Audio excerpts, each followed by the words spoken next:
Buenas noches. Nos encontramos hoy para desarrollar el tema de la economía de la educación. La economía de la educación es una ciencia que se desarrolla en los años 50. ¿Por qué en los años 50 y no anteriormente? Porque la ciencia de la economía normalmente es vista como aquella ciencia rigurosa que modela, vale la redundancia, modelos econométricos y que realmente da una explicación económica de la vida.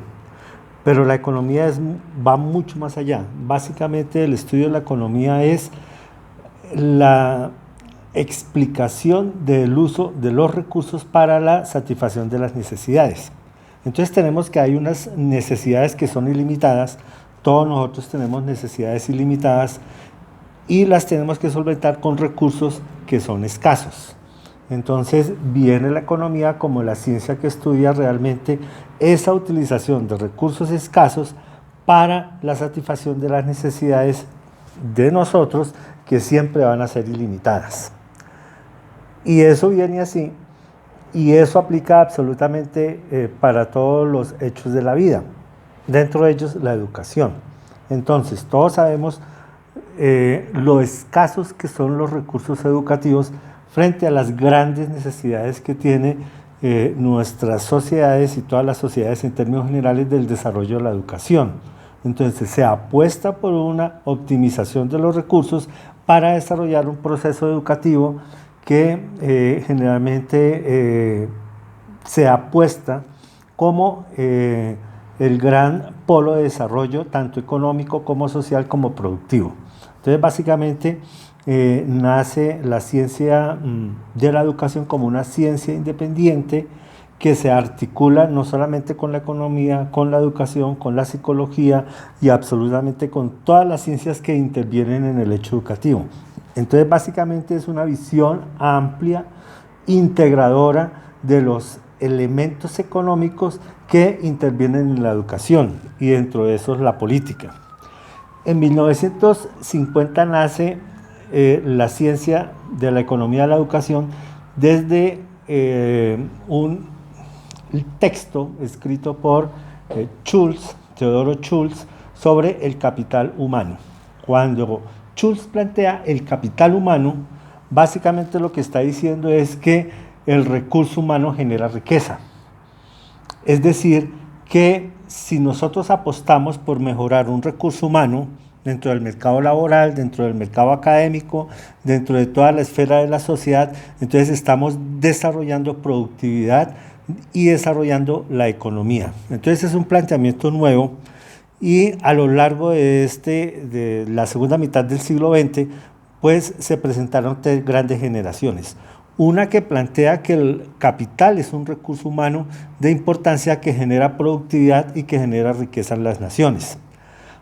Esto tuvo su auge en todos los años 60, básicamente porque hay una nueva visión de lo que es la apuesta por la educación para el desarrollo económico.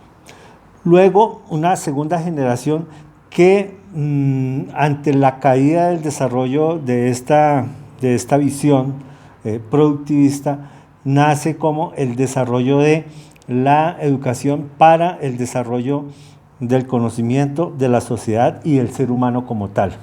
Entonces la economía de la educación baja su interés, pero comienzan a desarrollarse unos temas de importancia vinculados al desarrollo del mercado laboral. Otro tema de gran importancia es básicamente el fenómeno educativo como inversión que las personas hacen para tener un mejor futuro. Es decir, yo invierto en educación y recibo en un futuro un mejor salario, un mejor cargo, un desarrollo por mis competencias laborales. Esta es la segunda generación, hacia los años 70 hasta los años 80. Y ahí viene la tercera época de la economía de la educación, fundamentada en el servicio del modelo educativo al marketing global y al neoliberalismo.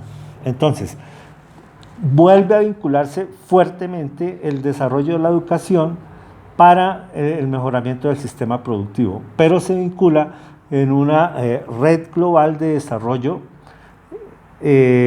mundial, ¿sí? O sea, desarrollo económico a escala que nos permite una visión más clara de cómo se desarrolla la investigación atada al desarrollo productivo, cómo se desarrolla el capital humano atado al desarrollo laboral, cómo al interior de las instituciones educativas se desarrolla es más un mercadeo de productos, entendiéndose productos pues, las carreras, entendiéndose productos las profesiones, entendiéndose productos los diplomados, inclusive que se ofrecen a los mismos profesores como desarrollo de mercadeo, como cursos de extensión y diplomados que tienen costo a los profesores para mejorar sus capacidades, pero no entendiéndose el desarrollo profesoral abierto desde otra perspectiva que no sea este marketing global.